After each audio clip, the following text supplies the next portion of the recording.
નમસ્તે વિદ્યાર્થીઓ, કેમ છો? મજામાં? ઓકે, આપણે ચેપ્ટર નંબર 2 માં એટલે કે સ્થિત વિદ્યુત સ્થિતિમાન અને કેપેસિટન્સ ભણતા હતા. બરાબર, એની અંદર આપણે મોટા ભાગની થિયરી છે એ કમ્પ્લીટ કરી લીધી છે. બરાબર, હવે આપણે એના રિલેટેડ અમુક દાખલાઓ અને ઉદાહરણો જોવાના છે. આપણી એનસીઈઆરટી ટેક્સ્ટબુકના દાખલા અને ઉદાહરણ જોઈએ, એમાં પહેલું જ ઉદાહરણ 2.8 છે. બરાબર, આગળ ઘણા ઉદાહરણો આપણે કરી ગયા છીએ જેમ જેમ ટોપિક કમ્પ્લીટ થયા હતા એમ. હવે જે આ ટોપિક કમ્પ્લીટ થયા છે કેપેસિટન્સના, કેપેસિટરના, એને રિલેટેડ જે દાખલા છે એનું ડિસ્કશન કરીએ. બરાબર, તો ઉદાહરણ 2.8 તમારી પાસે ટેક્સ્ટબુક હોય એમાં તમે ઓપન કરી શકશો. ઉદાહરણ 2.8. બરાબર, હું રકમ અહીંયા બોલી જાઉં છું. રકમ એવી છે કે ડાયઇલેક્ટ્રિક અચળાંક કે ધરાવતા દ્રવ્યના એક ચોસલાનું ક્ષેત્રફળ સમાંતર પ્લેટ કેપેસિટરની પ્લેટ જેટલું છે, પરંતુ તેની જાડાઈ 3/4 ડી જેટલી છે. જ્યારે ડી બે પ્લેટ વચ્ચેનું અંતર છે, જ્યારે આ ચોસલાને પ્લેટ વચ્ચે દાખલ કરવામાં આવે ત્યારે કેપેસિટન્સમાં કેવો ફેરફાર થાય છે? ખ્યાલ આવ્યો શું કહેવા માંગે છે? તો એક સમાંતર પ્લેટ કેપેસિટર છે, જોવો અહીંયા. બરાબર, આ એક સમાંતર પ્લેટ કેપેસિટર છે. બરાબર, આ સમાંતર પ્લેટ કેપેસિટર ઉપર શું હોય તો કે બે પ્લેટ ઉપર વીજભાર એક સરખો હોય છે અને વિરુદ્ધ નિશાની હોય છે. બરાબર, એ આપણે જાણીએ છીએ. કેપેસિટર, સમાંતર પ્લેટ કેપેસિટર, બે વચ્ચેનું અંતર જે છે એ ડી છે, પ્લેટ વચ્ચેનું અંતર. બરાબર, હવે એક ચોસલો લીધો છે એટલે કે ડાઇઇલેક્ટ્રિક કોન્સ્ટન્ટ કે ધરાવતો, કે જેટલા ડાઇઇલેક્ટ્રિક કોન્સ્ટન્ટ ધરાવતો એક ચોસલો લેવામાં આવે છે અને એ કેટલી જાડાઈનો છે તો કે 75% જાડાઈનો આ ચોસલો છે. આની જે જાડાઈ છે કેટલી છે તો કે આની જાડાઈ છે ને એ 3/4 × d જેટલી છે. હવે સ્વાભાવિક છે, તમે સમજી શકો કે આના 4 કટકા કરવાના. આ બે વચ્ચેની જે જગ્યા છે ને એના કેટલા પાર્ટ કરવાના? 4 અલગ અલગ પાર્ટ કરો તો એમાંથી ત્રીજા ભાગમાં ડાઇલેક્ટ્રિક ચોસલું છે અને બાકીનામાં શું હોય તો કે હવા હોય, કાંઈ ના હોય એટલે. બરાબર, તો અહીંયા ધન વિદ્યુત ભાર અને અહીંયા ઋણ વિદ્યુત ભાર છે. તો આ જે હવા છે એટલામાં જગ્યા કેટલી હશે? d/4 કહી શકાય. બરાબર, બાકીનો જે એરિયા છે એમાં 3d/4 હોય તો આમાં d/4 છે એવું કહી શકાય. ખ્યાલ આવે? આપણે શું શોધવાનું છે? આપણે શોધવાનું છે આનું કેપેસિટન્સ, કે કેપેસિટન્સમાં શું ફેરફાર થાય. હવે વિદ્યાર્થીઓ, આપણને ખબર છે કે ડાઇલેક્ટ્રિક વસ્તુ અંદર ઉમેરવામાં આવે તો એને કારણે કેપેસિટન્સમાં છે ફેરફાર થાય છે. હવે આ કેપેસિટન્સમાં થતો ફેરફાર છે ને તમે બે રીતે માપી શકશો. એક આનું ડાયરેક્ટલી શોર્ટકટ સૂત્ર પણ છે જે આપણે થિયરીમાં સમજી ગયા. બરાબર, અને બીજું આ રીતે તમે સમજી શકો. જો અહીંયા જોવા જાઓ તો અહીંયા માધ્યમ છે એ શૂન્ય અવકાશનું માધ્યમ છે, અહીંયા કે જેટલું માધ્યમ છે. તો આ બંને જગ્યાએ શેમાં ફેરફાર થશે તો કે ઇલેક્ટ્રિક ફિલ્ડમાં ફેરફાર થાય. ઇલેક્ટ્રિક ફિલ્ડમાં પણ ફેરફાર થાય. ઇલેક્ટ્રિક ફિલ્ડ છે એ કેમાં ભાગનું થઈ જાય અને પોટેન્શિયલમાં પણ ફેરફાર થાય. પોટેન્શિયલ પણ છે એ કેમાં ભાગનું થઈ જાય. હા કે ના?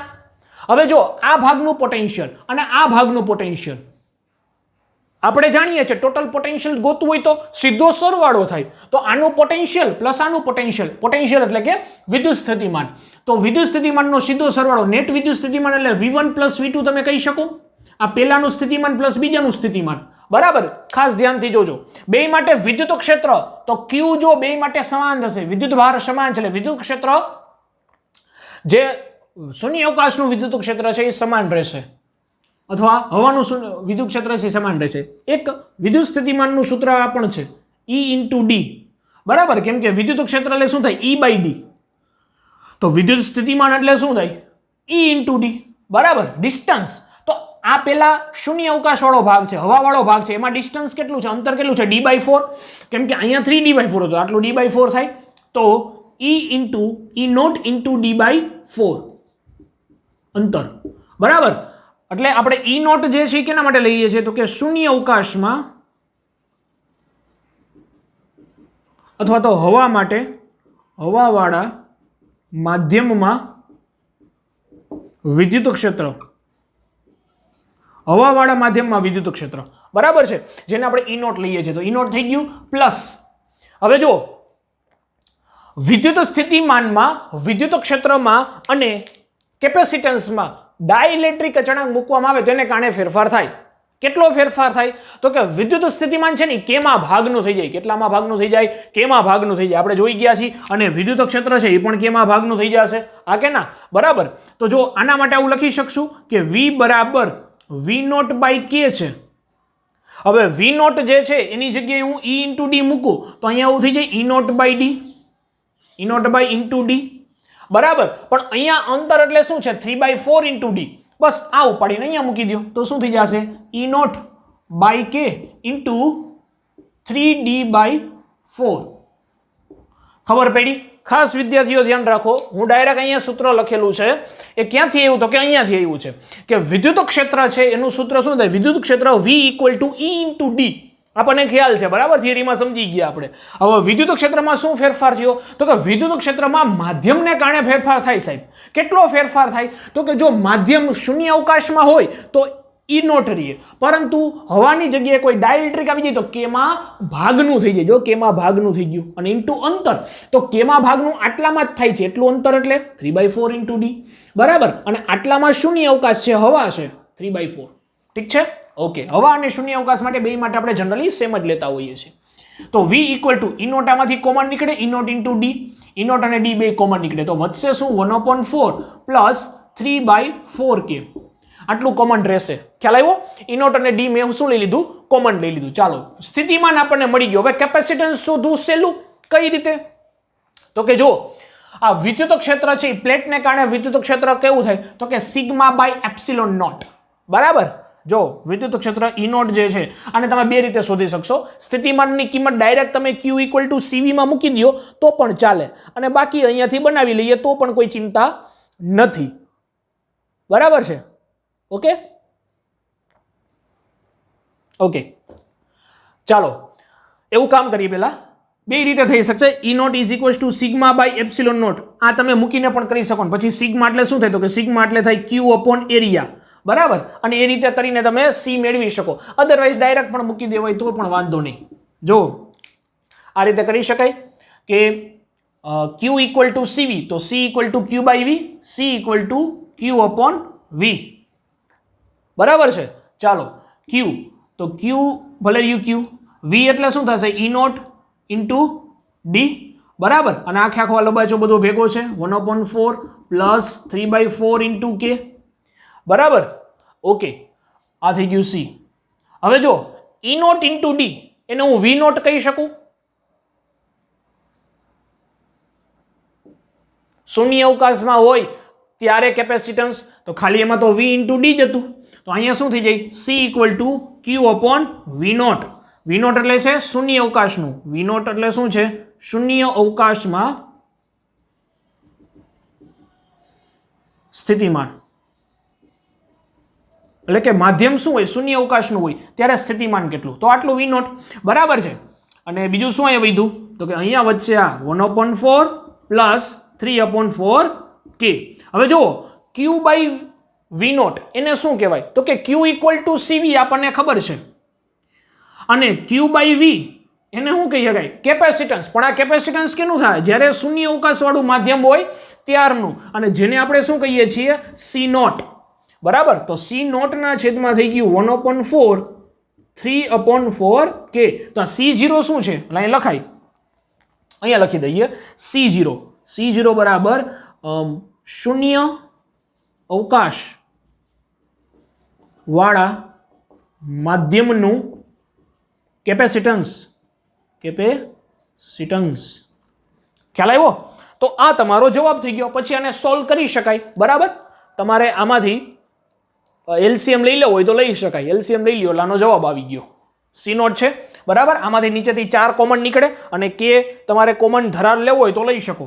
તો આવું થઈ જાય. C = જો 4K કોમન લઉં છું એટલે 4K છેદનો છેદ અંશમાં ઉપર વહી જાય. બરાબર. અહીંયા K વડે ગુણાય તો શું આવે? ખાલી 4 તો કોમન હતા જ એટલે એ 12 ઉપર વહી ગયા. K કોમન લઈ લીધો એટલે K+3 થઈ જાય ને. ખ્યાલ આવ્યો? તો આ થઈ ગયું તમારું સમતુલ્ય કેપેસિટન્સ. કેના માટેનું? ડાઇલેક્ટ્રિક માટેનું. તો આટલું ડાઇલેક્ટ્રિક ભરવામાં આવે તો આટલું કેપેસિટન્સ થાય છે સાહેબ. આ તમારો જવાબ થઈ ગયો. બરાબર. આ એક મેથડ થઈ કન્વેક્શન મેથડ, એટલે કે વ્યવહારિક મેથડ. સમજીને કે આપણે પેલા સ્થિતિમાન સાહેબ ભાઈ અહીંયા બે વીજભાર અથવા એમ કહી દો બે અલગ અલગ જ કેપેસિટર થઈ ગયા એવું સમજી લ્યો કે એક આ શૂન્ય અવકાશ વાળું કેપેસિટર થઈ ગયું, એક ડાયલેક્ટ્રિક અચળાંક વાળું કેપેસિટર થઈ ગયું. તો બે માટે સ્થિતિમાન કેવું થઈ જાય? અલગ અલગ. તો બે સ્થિતિમાન અલગ અલગ થઈ જાય તો એના માટે V1 પ્લસ V2 કરી નાખો, કેમ કે સ્થિતિમાનનો ડાયરેક્ટ સરવાળો થાય કુલ સ્થિતિમાન તમારે ગોતવું હોય તો. હજી એક રીત છે, એક શોર્ટકટ પણ આપીશ. અને હજી એક રીત છે કઈ? તો કે એવું ન વિચારી શકાય કે આ એક કેપેસિટન્સ, આ બીજું કેપેસિટર, બે કેપેસિટર શ્રેણી જોડાણમાં છે. હા કે ના? વિચારી શકાય કે નહીં? બરાબર જોજો.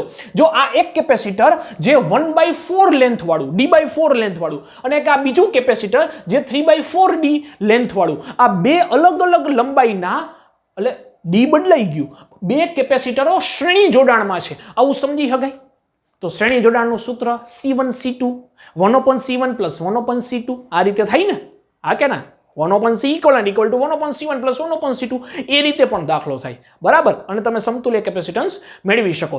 એમાં તમે C1 માટે તમારે શૂન્ય અવકાશનું માધ્યમ લેવાનું અને C2 માટે ડાયલેક્ટ્રિક અચળાંક વાળું માધ્યમ લેવાનું. ઠીક છે? જો દાખલો ઉદાહરણમાં તમને એક જ આપેલો હોય, જો આપણી ટેક્સ્ટમાં ઉદાહરણ ઓછા આપ્યા છે, બરાબર, અને ઉદાહરણમાંથી પ્રશ્નો પૂછાય છે પણ વધારે, ઘણી વખત ઉદાહરણ જેવા પ્રશ્ન પૂછાય છે. બરાબર. ગુજકેટની અંદર અને બોર્ડની અંદર પણ પૂછાય છે. ગુજકેટમાં 8 થી 10 ઉદાહરણો પૂછાયેલા છે. 40 માર્કનું ગુજકેટ હોય પેપર, એમાંથી 8 થી 10 ઉદાહરણો બેઠે બેઠા. બરાબર. એટલે ઉદાહરણો ખૂબ જ અગત્યના છે અને સમજીને ગણવાના. ખાલી એમ નહીં કે ભાઈ આમ કરી નાખો એટલે આમ આવી જાય, નહીં. એમ આનાથી કોઈ પણ ફેરવીને આના નજીકનો પ્રશ્ન પૂછાય તો પણ આપણને આવડી જવો જોઈએ. બરાબર. એટલે કન્સેપ્ટ સમજવાનો કે અહીંયા જો બે રીતે દાખલો થઈ જશે, એક તો આ રીતે પણ થશે, અને એક મેં કીધું એમ કે કેપેસિટરો બે શ્રેણી જોડાણમાં છે એવું ન સમજી શકાય? સમજી શકાય. હમણાં આપણે શ્રેણી જોડાણના જે ઉદાહરણો છે એ પણ જોશું. શ્રેણી જોડાણ, સમાંતર જોડાણ જે આપણે ભણી ગયા છે એના ઉદાહરણો પણ જોશું. બરાબર. ચાલો, હવે હું આની જે શોર્ટકટની વાત કરતો હતો, આ લંબકટ થઈ ગઈ. બરાબર. 3 માર્ક્સમાં હોય તો ફરજિયાત તમે આ રીતે કરો તો વધારે સારું. બરાબર. બાકી 2 માર્ક્સમાં હોય અથવા તો MCQમાં હોય તો એક શોર્ટકટ પણ વાપરી શકાય, જે આપણે સમજી ગયા છીએ. શોર્ટકટ શું છે સાહેબ? શોર્ટકટ શું છે? તો કે જ્યારે આંશિક રીતે ડાયલેક્ટ્રિક ભરેલું હોય, સંપૂર્ણ નહીં, જો અહીંયા સંપૂર્ણ નથી ભર્યું, આખું ભરી દીધું તો કઈ ચિંતા જ નહોતી, તો શું થાત? C = K × C0 થઈ જાત. બરાબર. સમતુલ્ય કેપેસિટન્સ. પણ અહીંયા આંશિક રીતે ભરેલું છે, અડધું ખાલી છે, અથવા તો ચોથા ભાગનું ખાલી છે ને ત્રીજા ભાગનું ભરેલું છે. 75% ભરેલું છે, 25% ખાલી છે. તો આને કઈ રીતે કરવું? તો કે અહીંયા તમે જાડાઈ જે છે T ની જાડાઈ, આ ડાયલેક્ટ્રિક અચળાંક છે એને T કહી દો, એની જાડાઈ T કહી દો, તો T ની જાડાઈ કેટલી થઈ ગઈ? 3/4 × D. બરાબર છે. તો એનું એક સૂત્ર છે આપણી પાસે, જો T = અહીંયા છે 3/4 × D, તો કેપેસિટન્સ છે એ આટલું થઈ જાય ε0 A/D - T + T/K. હા કે ના? આ સૂત્ર થઈ ગયું કે નહીં? તો આ સૂત્ર આપણને ખબર છે. C = ε0. આ શોર્ટકટ આપણે લખાવી હતી જ્યારે આપણે થિયરિકલ વિડીયોમાં જોયું હતું ત્યારે.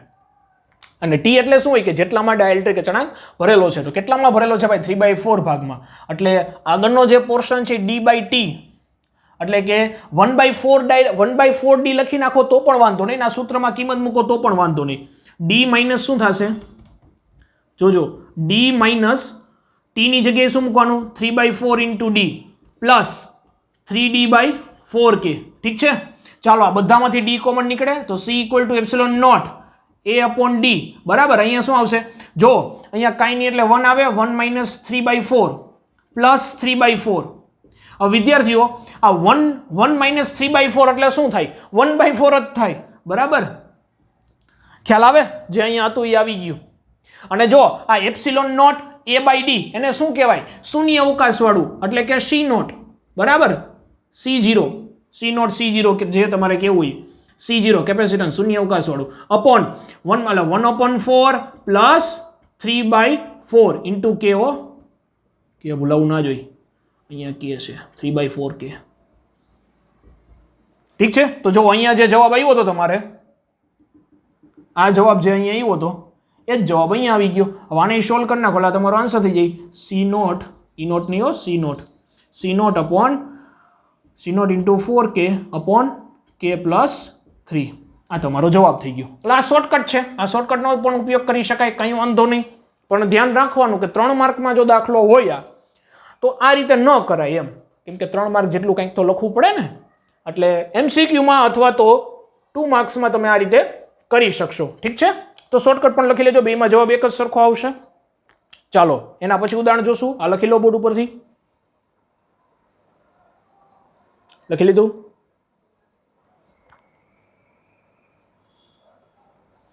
વિદ્યાર્થીઓ એના પછી આપણે જોવાનું છે ઉદાહરણ 2.9. બરાબર, એની રકમ હું વાંચું છું, તમે તમારી ટેક્સ્ટ બુકમાં જોઈ શકશો.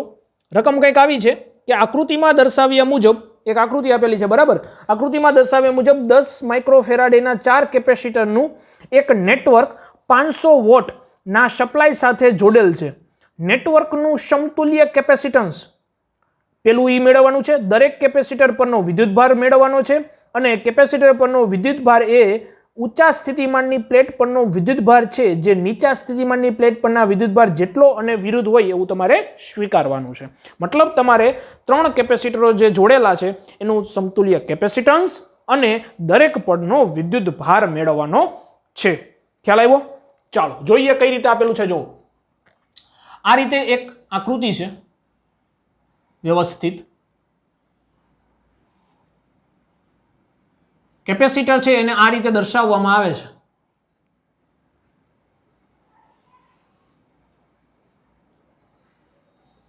આ રીતે કેપેસિટરો છે એ 4 કેપેસિટરો જોડેલા છે. ખ્યાલ આવી ગયો?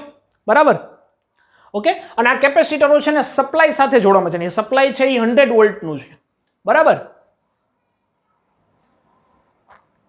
ચાલો વિદ્યાર્થીઓ આકૃતિ ઉપરથી આપણને એટલો તો ખ્યાલ આવી ગયો કે અહીંયા કોણ સિરીઝ કનેક્શનમાં છે એટલે કે કોણ શ્રેણી જોડાણમાં છે અને કયા કેપેસિટરો છે એ પેરેલલ એટલે કે સમાંતર જોડાણમાં છે. વિદ્યાર્થીઓ અહીંયા જો તમને દેખાતું હશે તો 3 કેપેસિટર છે એ સિરીઝમાં છે એટલે કે સમાન શ્રેણી જોડાણમાં છે. જો C1, C2 અને C3 અને એનો જે જવાબ આવે એ C4 સાથે શું છે? સમાંતરમાં. હવે તમને શ્રેણી જોડાણ સમાંતર જોડાણ કઈ રીતે ખબર પડે? આ વધારે ડિટેલમાં આપણે ત્રીજા ચેપ્ટરમાં પણ આવશે. બરાબર, અત્યારે તમે સમજી લો શ્રેણી છે કે સમાંતર કેમ ખબર પડે. તો કે શ્રેણી એટલે કે સીધું પ્રવાહ ચાલ્યો જતો હોય, સીધો પ્રવાહ ચાલ્યો જાય, વિદ્યુત ભાર છે સીધો પસાર થઈ જાય, ક્યાંય ભાગલા પડે નહીં. સમાંતર હોય એમાં ભાગલા પડે. આને સમાંતર કહેવાય કે નહીં? તો 2 ભાગ પડે, આમાંય જાય આમાંય જાય. 2 સમાંતર હોય એમાં 2 ભાગ પડે. સિરીઝ શ્રેણીમાં ક્યાંય ભાગ જ ન પડે, હળંગ આયલું જાય. ખબર પડી? તો જુઓ અહીંયાથી આ શું કર્યું છે, 4 કેપેસિટરને 500 વોલ્ટ સાથે સપ્લાય આપેલો છે. બરાબર, હવે જોજો અહીંયાથી વિદ્યુત પ્રવાહ જાય તો જો અહીંયાથી વિદ્યુત પ્રવાહ અહીંથી આમ જશે તો 2 ભાગ પડ્યા કે નહીં? જ્યાં ભાગ પડે એ કેવા જોડાણમાં? સમાંતર જોડાણમાં. ભાગ ન પડે એ શ્રેણી જોડાણમાં. તો જુઓ અહીંયાથી આમ વિદ્યુત પ્રવાહ જાય, વિદ્યુત પ્રવાહ જાય. જો અહીંયા 2 ભાગ પડ્યા, આમાંય જાય આમાંય જવું પડે. તો આ બેયમાં ગયા એટલે કે બેયમાં ભાગ પડ્યા. પછી જો અહીંથી વિદ્યુત પ્રવાહ જાય છે ક્યાંય ભાગ પડતો નથી. વિદ્યુત પ્રવાહ સીધો આમ ચાલ્યો જાય, ક્યાંય ભાગ ન પડે. એનો મતલબ એમ કે આકૃતિ પરથી સમજી શકાય છે અથવા જણાય છે, અહીં આકૃતિ પરથી અથવા પરિપર્થ પરથી જણાય છે કે C1, C2 અને C3 શ્રેણી જોડાણમાં છે. શ્રેણી જોડાણમાં છે અને તેની સાથે C4 સમાંતર જોડાણમાં છે. જો એક જ દાખલો સમજી લેશો, એક જ પ્રકારનો દાખલો આવે છે ચેપ્ટરમાં. એક પ્રકારનો દાખલો તમે સમજી લેશો ને પછી આના જેવા જેટલા પણ દાખલા છે ને બધા ફટાફટ થઈ જશે. બરાબર, જોજો જો C1, C2 અને C3 ત્રણેય કેમાં છે? શ્રેણી જોડાણમાં. શ્રેણી જોડાણનું સૂત્ર આપણને આવડે, એની સાથેનો જે જવાબ આવે એ સમાંતર જોડાણમાં છે C4 સાથે. ચાલો તો શ્રેણી જોડાણ માટે શું થાય? શ્રેણી જોડાણ માટે આપણને ખબર છે C ઇક્વલન્ટ તમારે મેળવવું હોય તો 1 2 3 ત્રણેયનું C ઇક્વલન્ટ આપણે મેળવી લઈએ. એટલે આવું થશે 1/C1 2 3 આ C1 2 3 નું ઇક્વલન્ટ એટલે કે 1/C1 plus 1/C2 plus 1/C3. બરાબર, જેવું અવરોધમાં થાય એવું અહીંયા શ્રેણીમાં થાય. અવરોધમાં જેવું સમાંતરમાં થાય એવું અહીંયા શ્રેણીમાં. અવરોધમાં જેવું અહીંયા સમાંતરમાં એવું અહીંયા શ્રેણીમાં. અહીંયા જેવું શ્રેણીમાં એવું અહીંયા સમાંતરમાં. ખબર પડી ગઈ? ઉલટા સુલટું છે. ચાલો અવરોધનું પણ આપણે આવશે ત્રીજા ચેપ્ટરમાં. બરાબર, ત્યારે બધા ડિસ્કસ કરશું. તો 1/C1 2 3. ચાલો ત્રણેયનો જવાબ તો એક સરખો છે સાહેબ. 4 કેપેસિટરનું કેપેસિટન્સ તો 10 માઇક્રોફેરાડ જ છે. તો ડાયરેક્ટ ખબર પડે 10 ના છેદમાં ત્રીજા ભાગનું થઈ જાય. ખબર પડી? ન ખબર પડે તો અહીં જો 1/10 પ્લસ 1/10 પ્લસ 1/10. આ કે ના લસા કેટલો આવે? 10 ઉપર એકડો બગડો ને તગડો, એક વાર 1 2 3 કેટલા થાય? 3. તો 3 એટલે 3 ના છેદમાં 10. પણ આ 1/C123 છે એને ઉલટું કરીને લખવું પડે ત્યારે C123 મળે અને એ થઈ જશે 10 ના છેદમાં 3. હા કે ના? બરાબર. આ થઈ ગયું આપણું સમતુલ્ય કેપેસિટન્સ 1 2 3 માટેનું માઇક્રોફેરાડે. બરાબર, માઇક્રોફેરાડેમાં છે. હવે જો આ C1 C2 C3 ત્રણેયનો જે જવાબ આવ્યો C123 એ કોની સાથે સમાંતરમાં છે? C4 સાથે સમાંતરમાં છે અને આ રીતે સપ્લાય જોડેલો છે. બરાબર, આ રીતની સર્કિટ બની ગઈ. તો આ બે સમાંતર જોડાણમાં, મતલબ સમાંતર જોડાણમાં આપણે શું કરતા હતા? સીધો સરવાળો થાય સમાંતર જોડાણમાં. એટલે હવે કહેવાય કે C123 એટલે કે C123 નું પરિણામી C1 C2 અને C3 નું પરિણામી C123 છે અને C4 સમાંતરમાં છે. આપણે તો પરિપથનો કુલ કેપેસિટન્સ મેળવવાનો છે. તો સમાંતરમાં શું થઈ જશે? હવે sound C equivalent C net શું થઈ જાય? તો કે C123 પ્લસ C4. તો C123 કેટલું છે? 10/3 પ્લસ C4 તો 10 જ છે કેમ કે ત્રણ બધા ચારે ચારનો જવાબ, ચારે ચારનો જે મૂલ્ય છે એ 10 માઇક્રોફેરાડ જ હતું. તો એ 10 નું 10 જ રહેશે. તો અહીંયા શું થાય? 3 લસા આવે, 3 અહીંયા ગુણો એટલે 30, 30 ને 10 40. તો 40 ના છેદમાં 3 માઇક્રોફેરાડે. આ શું થઈ ગયું? C equivalent. ખ્યાલ આવ્યો? C ઇક્વિવેલન્ટ જે આપણો પહેલો પ્રશ્ન હતો કે આ જોડાણની અંદર, પહેલો પ્રશ્ન હતો કે આ જોડાણની અંદર તમારે પરિપથનું સમતુલ્ય કેપેસિટન્સ મેળવવાનું છે. તો આપણે સમતુલ્ય કેપેસિટન્સ મેળવી લીધું C ઇક્વિવેલન્ટ અને CEQ એટલે C પરિણામી અથવા ઇક્વિવેલન્ટ કહેવાય. બરાબર, એનો જવાબ શું આવ્યો? 40 ના છેદમાં 3 માઇક્રોફેરાડ. હવે બીજો પ્રશ્નમાં શું છે કે દરેક કેપેસિટર ઉપર વિદ્યુતભાર કેટલો છે એ મેળવો. વિદ્યાર્થીઓ ખાસ જુઓ, વિદ્યુતભાર તમારે મેળવવો હોય ને એટલે વિદ્યુતભાર મેળવવા માટે Q = CV નું સૂત્ર તમે વાપરી શકો. મતલબ કે દરેક વિદ્યુતભાર તમારે મેળવવા માટે, દરેક કેપેસિટરનો વિદ્યુતભાર મેળવવા માટે એ કેપેસિટરનું કેપેસિટન્સ અને એના પરનો વોલ્ટેજ તમને ખબર હોવો જોઈએ. એટલે કે સ્થિતિમાન તમને ખબર હોવું જોઈએ. આ બે વસ્તુ ખબર હોય એટલે C અને V બેનો ગુણાકાર કરીને તમે વિદ્યુતભાર મેળવી શકશો. હવે જો બેઝિક થિયરીનો વિડીયો તમે ખાસ રિવાઇઝ કરજો, એના ઉપરથી જ છે આ. એટલે યાદ આવી જવું જોઈએ કે સિરીઝ કનેક્શન હોય, પેરેલલ કનેક્શન હોય એટલે કે શ્રેણી અને સમાંતર જોડાણમાં ખાસ શ્રેણી જોડાણમાં શું સમાન હોય? પ્રવાહ સમાન હોય. અને પ્રવાહ સમાન હોય એ શું કામ પ્રવાહ સમાન હોય? કેમ કે બધામાં વીજભાર સમાન હોય. મતલબ શ્રેણી જોડાણ C1 C2 અને C3 ત્રણેય માટે વિદ્યુતભાર કેવો હશે? એક સરખો. ખબર પડી? ત્રણેયમાં વિદ્યુતભાર એક સરખો રહેશે. C4 માં એક સરખો રહે નહીં. તો ત્રણેયમાં વિદ્યુતભાર એક સરખો રહે. હવે થોડુંક દિમાગ દોડાવો. જો આ બે રીતે દાખલો થઈ શકશે આમાં પણ. જોજો અહીંયા તમને આપણને એક બીજી વસ્તુ ખબર કે સમાંતરમાં શું સમાન હોય? વિદ્યુત સ્થિતિમાન વોલ્ટેજ છે એ સમાંતર જોડાણમાં સમાન હોય. તો જો અહીંયાથી પ્રવાહ જાય, અહીંયા જાય, આ બે સમાંતરમાં છે કે નહીં? C123 અને C4.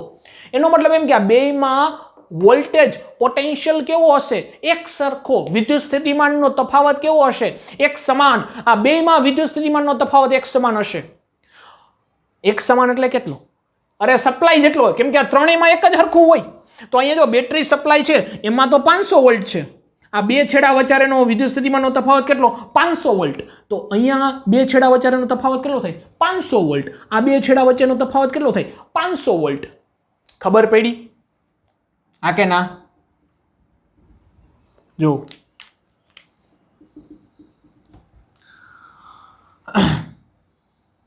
B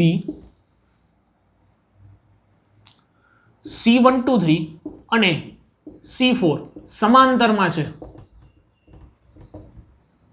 હોવાથી બંનેમાં V સમાન. આથી શું થશે?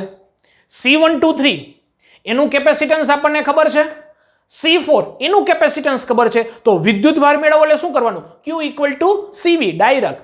તો Q123 કેમ કે ત્રણેય માટે વિદ્યુતભાર તો હરખો જ થઈ જાય સાહેબ. ત્રણેયનો ટોટલ નથી હો, ત્રણેય માટે એક જ હરખો વિદ્યુતભાર.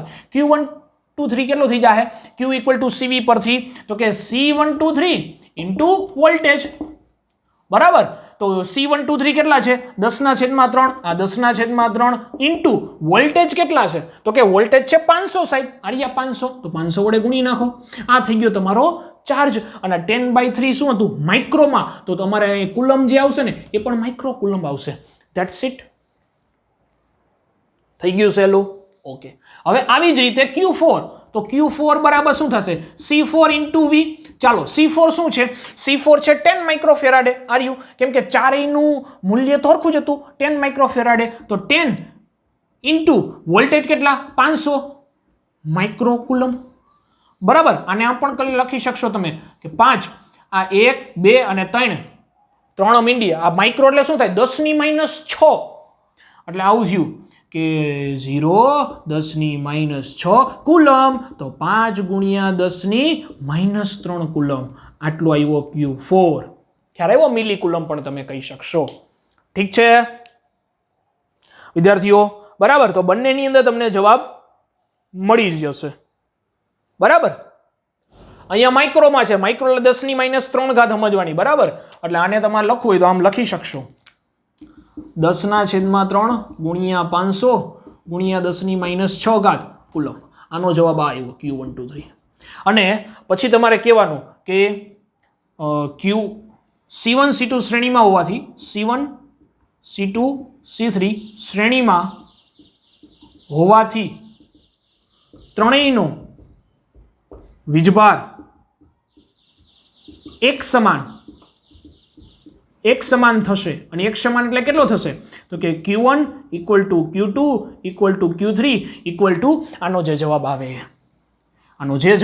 10/3 અને ઇન્ટુ 500 ગુણ્યા 10⁻6 ઘાત બરાબર છે એ સોલ્વ કરશો એટલે તમારો આવશે 1.7 ગુણ્યા 10⁻3 ઘાત કુલમ ઠીક છે આ તમારો વિદ્યુત ભાર થઈ ગયો આ તમારે તાળો મેળવવો હોય તો પણ મળી જાય હો જુઓ આખા સર્કિટનો જે ટોટલ વિદ્યુત ભાર હોય એટલો જ વિદ્યુત ભાર આ બેમાં ડિવાઈડ થયો હોય જો ટોટલ વિદ્યુત ભાર ક્યાંથી મળે તો કે બેટરીમાંથી વિદ્યુત ભાર છે એ આ બેમાં ડિવાઈડ થાય આમાં જાય અને આમાં જાય બેમાં વિદ્યુત ભાર પસાર થશે હવે બેયનો ટોટલ કરો જો બેમાં અલગ અલગ થાય છે આમાં Q4 માં વિદ્યુત ભાર કેટલો મળ્યો 5 ગુણ્યા 10⁻3 ઘાત આ ત્રણેયને કેટલો મળ્યો 1.7 ગુણ્યા 10⁻3 ઘાત દરેકને હા તો ઇન્ડિવિજ્યુઅલ આટલો મળ્યો હોય તો ટોટલ કેટલો હોય તો આના ઉપરથી તમે તાળો મેળવી શકો આ શું છે સમતુલ્ય કેપેસિટન્સ બરાબર તો સમતુલ્ય વીજભાર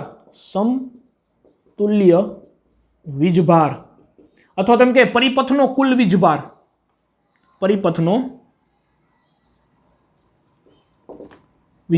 કુલ વીજભાર બરાબર એટલે કે Q ટોટલ કેટલો થાય ખબર તો કે C ટોટલ ઇન્ટુ V તો C ટોટલ એટલે C ઇક્વિવેલન્ટ કેટલું છે 40/3 ઇન્ટુ 500 વિદ્યુત સ્થિતિમાન તો 500 છે ઇન્ટુ 10⁻6 ઘાત આને તમે સોલ્વ કરશો એટલે Q ટોટલ થાય ને Q ટોટલ છે ને આ બેના સરવાળા જેટલું જ હશે બરાબર તમારે સૂત્ર છે એની અંદર જ્યારે કિંમત મૂકો ને જવાબ આવે તો જવાબ પાછો વેરીફાઈ કરતા જવાબનો તાળો મેળવતા આપણને આવડી જવો જોઈએ એટલે કોઈ દિવસ મિસ્ટેક ના થાય બરાબર છે અગત્યનું છે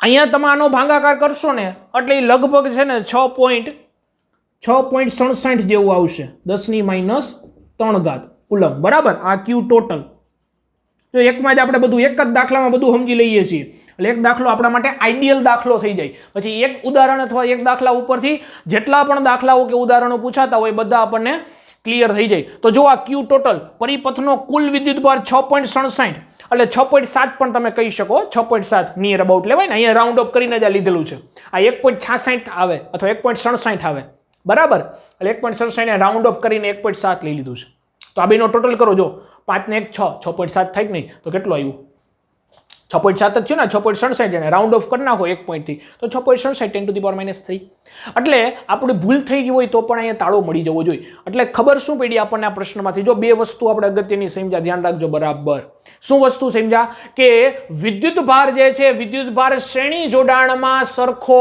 હોય તો એનો મતલબ એમ કે શ્રેણી જોડાણનું જે સમતુલ્ય હોય એના ઉપરથી તમે ત્રણેયનો વિદ્યુતભાર મેળવી શકો. અને સમાંતરમાં શું સમાન હોય? વોલ્ટેજ સમાન હોય. હવે આ બેમાં વોલ્ટેજ સમાન તો વિદ્યુતભારની વહેંચણી કઈ રીતે થશે? Q = CV ઉપરથી ખબર પડી જાય. બરાબર કે બેનું કેપેસિટન્સ કેવું છે એ મુજબ વિદ્યુતભારની વહેંચણી થશે, વિદ્યુતભારની વહેંચણી થશે. બરાબર. ટોટલ વિદ્યુતભાર કેવો હોય? તો કે ટોટલ વિદ્યુતભાર અહીંથી આવતો હોય એ બેમાં ડિવાઈડ થાય. આમાં થોડોક જાય, થોડોક આમાં જાય, અને આમાં તો બધાયનો હરખો હોય. ખબર પડી ગઈ? ઓકે, ચાલો તો આ લખી લેજો. ખૂબ જ સરસ એવો દાખલો તો આના પછીનો પણ સરસ છે. ઓકે વિદ્યાર્થીઓ, લખી લીધું. હવે એના પછી ઉદાહરણ છે 2.10. બરાબર છે. તમે ટેક્સ્ટબુકમાં ઉદાહરણની રકમ વાંચો, હું તમારી સાથે અહીંયા વાંચું છું. બરાબર. જો રકમ કંઈક આવી આપેલી છે કે 900 PF ના એક કેપેસિટરનું 900 પાઇકોફેરાડેના એક કેપેસિટરને 100 વોટની બેટરી વડે જોડવામાં આવે છે, વિદ્યુત ભારિત કરાય છે. તો તેની સ્થિતિ ઉર્જા કેપેસિટર વડે કેટલી સંગ્રહ પામશે? સ્થિત વિદ્યુત ઉર્જા કેટલી સંગ્રહ પામશે? બીજું, કેપેસિટરનું બેટરી જોડાણ દૂર કરીને બીજો 900 PF ના જ કેપેસિટર સાથે જોડવામાં આવે તો આ તંત્ર વડે કેટલી વિદ્યુત ઉર્જા સંગ્રહ પામશે? કેટલી સ્થિત વિદ્યુત ઉર્જા સંગ્રહ પામશે? બરાબર છે. તો આપણે અહીંયા એ શોધવાનું છે. જો વિદ્યાર્થીઓ ખાસ એક કેપેસિટર આપેલું હતું, એક કેપેસિટર છે. ખૂબ જ અગત્યનો પ્રશ્ન છે MCQ માટે, ગુજકેટ માટે, જીનીટ માટે, બધા માટે. બરાબર. અને બોર્ડ માટે પણ. કેપેસિટરને 100 વોટની બેટરી સાથે જોડી દીધો.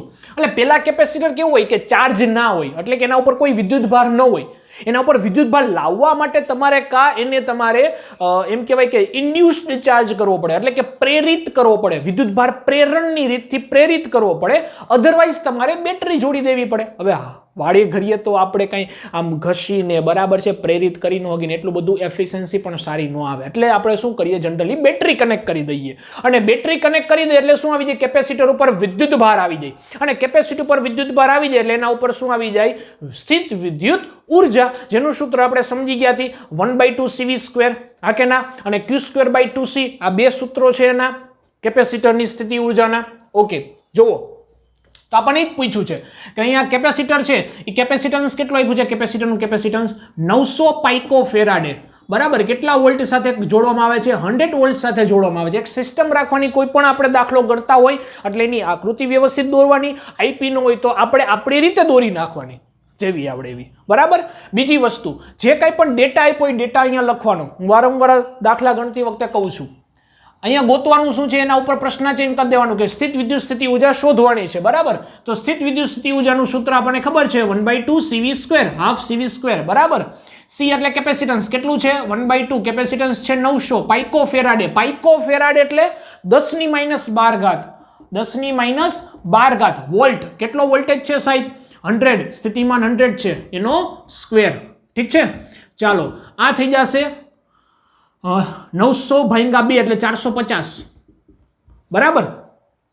તો 450 ગુણ્યા 10⁻12 ઘાત. હવે જો આ 10⁻2 ઘાત થાય 100 એટલે 100 એટલે 10⁻2 ઘાત, એનો વર્ગ એટલે 10⁻4 ઘાત. તો 10⁻4 ઘાત અહીંયા વહી ગઈ. વધી કેટલી? 10⁻8 ઘાત. આ શું થઈ ગયું? તમારી ઉર્જા. ઉર્જા કેમાં હોય સાહેબ? જૂલમાં હોય. ખ્યાલ આવે? બરાબર છે. તો આટલી ઉર્જા છે પેલા કેપેસિટરમાં સંગ્રહિત થઈ હશે. ખ્યાલ પડી? ખ્યાલ પડ્યો કે નહીં? હવે એમ કહે છે કે આ કેપેસિટરને બેટરીથી છોડી અને બીજા બેટરીથી છોડીને બીજા અનચાર્જ, એટલે કે જેના ઉપર વિદ્યુતભાર નથી એવા કેપેસિટરે જોડી દેવામાં આવે છે. એટલે અહીંયા તો વિદ્યુતભાર આવી ગયો Q જેટલો. બરાબર. એક બાજુ ધન Q, એક બાજુ ઋણ Q, વિદ્યુતભાર આવી ગયો. હવે શું કરવામાં આવે છે? કેમ કે આને ચાર્જ કર્યો ને આપણે બેટરીથી, એટલે આના ઉપર વિદ્યુતભાર આવી ગયો. હવે આ બેટરીને કાઢી અને આ કેપેસિટરને આ રીતે બીજા કેપેસિટર સાથે જોડી દેવામાં આવે છે સાહેબ. બીજા કેપેસિટર સાથે જોડી દીધું આ રીતે. હવે આ કેપેસિટર ઉપર કોઈ વિદ્યુતભાર હતો નહીં. એક પ્લેટ ઉપર વિદ્યુતભાર ના હોય અને બીજી પ્લેટ ઉપર વિદ્યુતભાર હોય, આવી બે એક સરખી પ્લેટો હોય, એને જોડવામાં આવે ને તો બે ઉપર વિદ્યુતભાર કેવો થઈ જાય? એક સરખો ડિવાઈડ થઈ જાય. હવે વિદ્યાર્થીઓ કેના જેવું છે કે માનો કે તમે 1 લિટર પાણીની બોટલ લીધી, બરાબર. બીજી ખાલી 1 લીટર, આ પેલી 1 લીટર પાણીની બોટલ આખી ભરેલી હતી, બીજી ખાલી 1 લીટર પાણીની બોટલ લીધી. હવે બે પાણીની બોટલને તમે આમ મોઢેથી ભેગા કરી દો, બરાબર, અને પછી આમ રાખી દો બેયને બેલેન્સ કન્ડિશનમાં, તો બેયમાં અડધું અડધું પાણી ડિવાઈડ થઈ જાય કે નહીં? ખબર પડી? બસ અહીંયા એવું જ થાય છે કે એક કેપેસિટર હતું જેની પાસે વિદ્યુતભાર પહેલા કેટલો હતો? Q જેટલો. હવે એને જ બીજા વિદ્યુતભાર રહિત કેપેસિટર સાથે જોડવામાં આવે કે જેની પાસે પહેલા વિદ્યુતભાર નહોતો, પણ બેયના કેપેસિટન્સનું મૂલ્ય કેવું છે? સરખું છે. અહીં C1 equal to C2 equal to 900 પાઇકોફેરાડે છે. બેયનું કેપેસિટન્સ સરખું છે, બેય સમાન કેપેસિટન્સ ધરાવતા, એટલે બેયની કેપેસિટી જે છે એ સમાન છે, એટલે બેયમાં વિદ્યુતભાર કેવો થઈ જશે? એક સરખો ડિવાઈડ થઈ જશે, બરાબર, એક સમાન ડિવાઈડ થશે. એટલે અહીંયા Q/2, અહીંયા વિદ્યુતભાર Q/2, બરાબર. આ સાઈડ ધન અને આ સાઈડ ઋણ. ખ્યાલ આવી ગયો? હા કે ના? તો બેયમાં વિદ્યુતભાર કેવો થઈ જશે? એક સમાન રીતે. અહીં ચાર્જ કેપેસિટર ને અનચાર્જ એટલે કે ચાર્જ એટલે કે વિદ્યુતભાર વાળું, અનચાર્જ એટલે વિદ્યુતભાર રહિત કેપેસિટર સાથે જોડતા, કેપેસિટર સાથે જોડતા શું થશે? કેપેસિટર સાથે જોડતા ચાર્જ કેપેસિટર ને અનચાર્જ કેપેસિટર સાથે જોડતા વિદ્યુતભાર એક સમાન રીતે ડિવાઈડ થશે. વીજભાર બંનેમાં સમાન રીતે વિભાજિત થશે. શું કામ?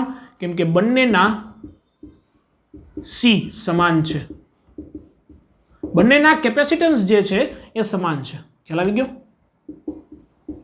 બેયના કેપેસિટન્સ છે એ સમાન છે, બંનેના C સમાન છે. તો એનો મતલબ એમ કે વિદ્યુતભાર, જુઓ અત્યારે આપણે થિયરિકલ છે, કદાચ આ વેલ્યુ બદલી જાય, કદાચ માનો કે આ વેલ્યુ બદલી જાય તો પણ આ કન્સેપ્ટ છે એ સેમ રહેશે. વિદ્યાર્થીઓ ખૂબ જ ટેક્સ્ટબુકની અંદર અને MCQમાં પણ આ પૂછાયેલો છે, એટલે IMP લખી નાખજો. અગત્યનો પ્રશ્ન છે, બરાબર. MCQમાં પૂછાય છે વારંવાર અને મિસ્ટેક થવાના ચાન્સીસ છે, 100% છે. કહું ક્યાં થશે મિસ્ટેક, તમને પહેલા જ કહી દઉં, ચેતવી દો, બીજી વાર ના થાય. જોજો, વિદ્યુતભાર અડધો થયો. હવે વિદ્યુતભાર અડધો થાય તો વિદ્યુત ઉર્જામાં શું ફેરફાર થાય? સ્થિત વિદ્યુત ઉર્જા કેટલી થશે? તો જુઓ, બે કેપેસિટર પર વિદ્યુતભાર કેવો થઈ ગયો? અડધો. દરેક કેપેસિટર પરનો વીજભાર Q/2 છે. આથી દરેક કેપેસિટરની સ્થિત વિદ્યુત ઉર્જા U કેટલી થઈ જશે? કેટલામાં ભાગની થશે જુઓ તો કે શરૂઆતમાં સ્થિતિ હાફ CV² થી આપણે સોલ્વ કર્યું. બીજી સૂત્ર પણ આપણી પાસે છે, U ઇક્વલ ટુ Q²/2C. હા કે ના? આના ઉપરથી તમે કહી શકો કે સ્થિતિ ઉર્જા છે એ Q ના વર્ગના સમપ્રમાણમાં કે નહીં? Q ના વર્ગના સમપ્રમાણમાં. એટલે જો વિદ્યુતભાર અડધો થાય તો સ્થિતિ ઉર્જા કેટલામી થાય? ચોથા ભાગની. એટલે સ્થિતિ ઉર્જા જે છે ને કેટલામી થઈ જશે? U/4 ની. ખબર પડી? આ દરેક કેપેસિટરનો વિદ્યુતભાર કેટલો થઈ ગયો? Q ડેશ, તો કે Q/2 જેટલો થઈ ગયો. તો સ્થિતિ ઉર્જા છે ને એ કેટલામાં થઈ જશે? ચોથા ભાગની થઈ જશે. પરંતુ ખાસ ધ્યાન રાખજો, પરંતુ બંને કેપેસિટર ના તંત્રની સ્થિતિ ઉર્જા એટલે કે તંત્રની સ્થિત વિદ્યુત ઉર્જા એટલે U/4 બેયની U/4 ઉર્જા થઈ જાય. બેયમાં ઉર્જા કેટલી થઈ જાય? U/4. તો તંત્રની U ટોટલ કેટલી થાય? U/4 પ્લસ U/4 એટલે કે U/2. ખ્યાલ આવ્યો કે નહીં? આ ટોટલ તંત્રની કેટલી થઈ ગઈ? U/2. તો જુઓ, પેલા ઉર્જા કેટલી હતી કેપેસિટર પાસે? U જેટલી. પછી બીજા અનચાર્જ એટલે કે જે વિદ્યુતભાર નહોતો એવા કેપેસિટર આરે જોડીને તો એની ઉર્જા કેટલી થઈ ગઈ? તંત્રની ઉર્જા કેટલી થઈ ગઈ? U/2 જેટલી થઈ ગઈ. તો બાકીની U/2 ક્યાં ગઈ? ખબર પડી કે ન પડી? જો ફરીથી કહું છું પ્રશ્ન શું છે અહીં ઉપર, બહુ જ અગત્યનો બહુ મસ્તીનો કોન્સેપ્ટ છે, જોજો બરાબર. આ પેલા સ્થિતિ ઉર્જા, જો ઉર્જાનું સંરક્ષણ થાય આપણને બધાને ખબર, બરાબર. પેલા એક કેપેસિટરને ચાર્જ કરી દીધો, આ ચાર્જ કરી દીધું, એમાં ઉર્જા કેટલી આટલી સંગ્રહ થઈ ગઈ, યુ જેટલી સંગ્રહ થઈ ગઈ, તો કે આ થઈ ગઈ. એમાં ચાર્જ કેટલો હતો? તો કે ક્યુ જેટલો ચાર્જ હતો. હવે શું કર્યું? આ કેપેસિટરને બીજા વિદ્યુતભાર રહિત કેપેસિટર હારે જોડી દીધું. હવે વિદ્યુતભાર રહિત કેપેસિટર હારે જોડો એટલે શું થાય? તો કે બેમાં વિદ્યુતભાર કેવો થઈ જાય? અડધો થઈ જાય. બેમાં વિદ્યુતભાર અડધો થઈ જાય તો સ્થિતિ ઉર્જા ચોથા ભાગની થઈ જાય. તો કુલ સ્થિતિ ઉર્જા કેટલી થઈ ગઈ? U/2 જેટલી.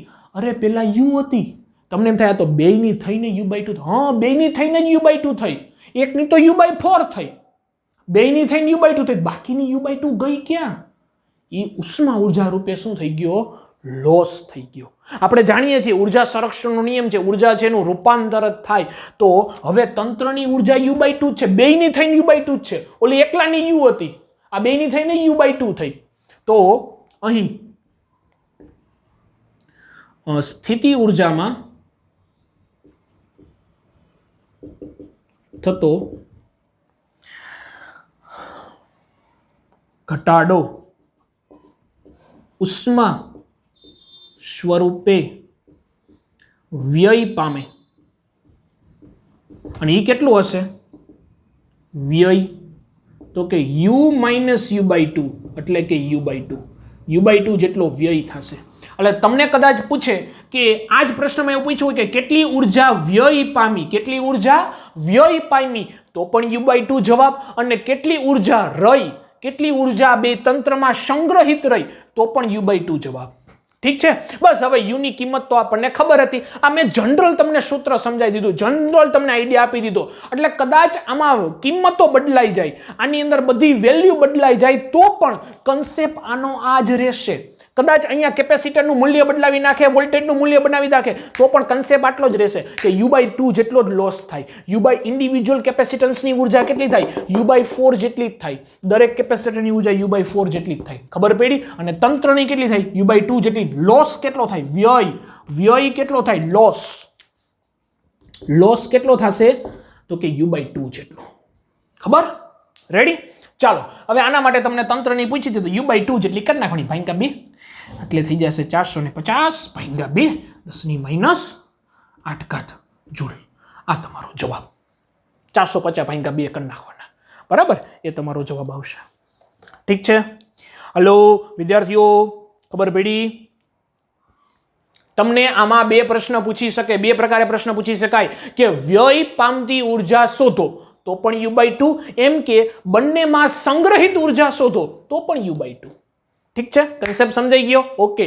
ન ખબર પડી તો વિડીયોને રિવાઇન્ડ કરીને પાછો સમજી લેજો. ખૂબ જ અગત્યનો પ્રશ્ન છે, બરાબર? અને આવો તમારે હોમવર્કમાં પણ કરવાનો થશે.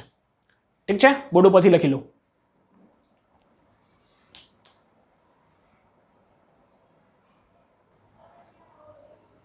વિદ્યાર્થીઓ, આની સાથે જ ટેક્સ્ટબુકનો સ્વાધ્યાયનો 11મો દાખલો છે, આના જેવો જ છે, ખાલી એમાં રકમ બદલી છે. અહીં 900 ની જગ્યાએ તમને 600 કરીને આપી દીધું છે, બરાબર? આના જેવી સેમ મેથડથી જ થશે, બરાબર? તમે જાતે પણ ટ્રાય કરી શકશો.